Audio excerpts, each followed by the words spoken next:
هي العجينة السحرية بمعنى طرية وخفيفة وبتعطي قوام قطني بجنن. لا بتقسى ولا بتنشف وهيك تستخدميها للشوي وللقلي رح تزبط معي من أول مرة. شوفي كيف طرية. خلينا نبلش بالبصرة. عندنا كاس بحليب كبيرة نحط لها معلقتين صغار خميرة ومعلقتين سكر 5 دقايق لحتى تخدم.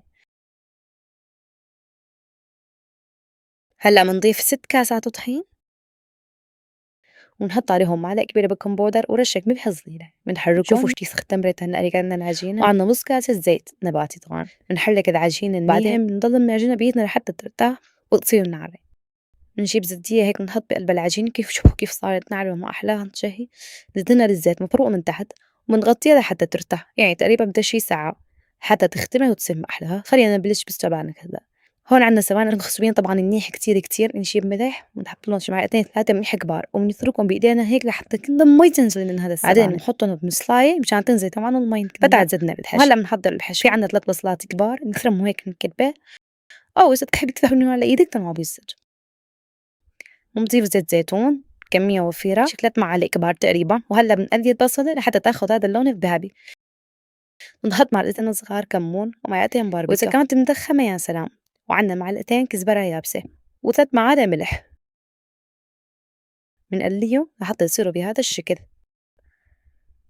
هلا بنضيف السبانخ. طبعا السبانخ صار معهم منيح كتير كتير لحتى ما تنزل معنا مي. شوف العجينة كيف اختمرت صارت محلاها بتشي. وهلا بنشكلها كرات صغيرة مشان تختمر وترتاح. ما قاعد زدنا بالمد ابدا. شي كده بهالطريقة وبنغطيها كمان تفتح 10 دقايق. هلا هون بعد ما برد عندنا السبانخ بنضيف عليه ليمون. هلا اجا وقت المد. نشكلها بهي الطريقة ونحط الطحين مشان تمد معنا. هلا نفردها هيك بهي الطريقة هاي ومنشكلها دوائر مشان نضل كل الفطاير نفس الحجم.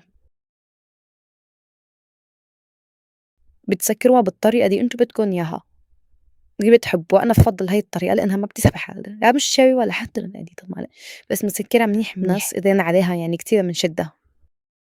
قولي لي حبايبي منين عم تتابعوني؟ اكتبوا لي من اي بلد ولوين وصل الفيديو. اذا وصلتوا لهون وما حطيتوا لايك شو عم تستنوا؟ حطوا لنا احلى لايك واكتبوا لنا شو بتفضلوا انتم، السبانخ ولا الجبنه. هلا بعد ما حمرت من تحت دهنا هذا الزيت ورجعنا حطينا هذا مصرين كمان. اذا حبيتوا الفيديو حطوا لنا لايك وتعليق. شوفوا كيف اخذت اللون الذهبي المقرمش. اذا عجبتكم الاكلات تحطوا لي متابعه ولايك. قولوا لي من اي بلد عم تتابعوني، اكتبوا لي بالتعليقات.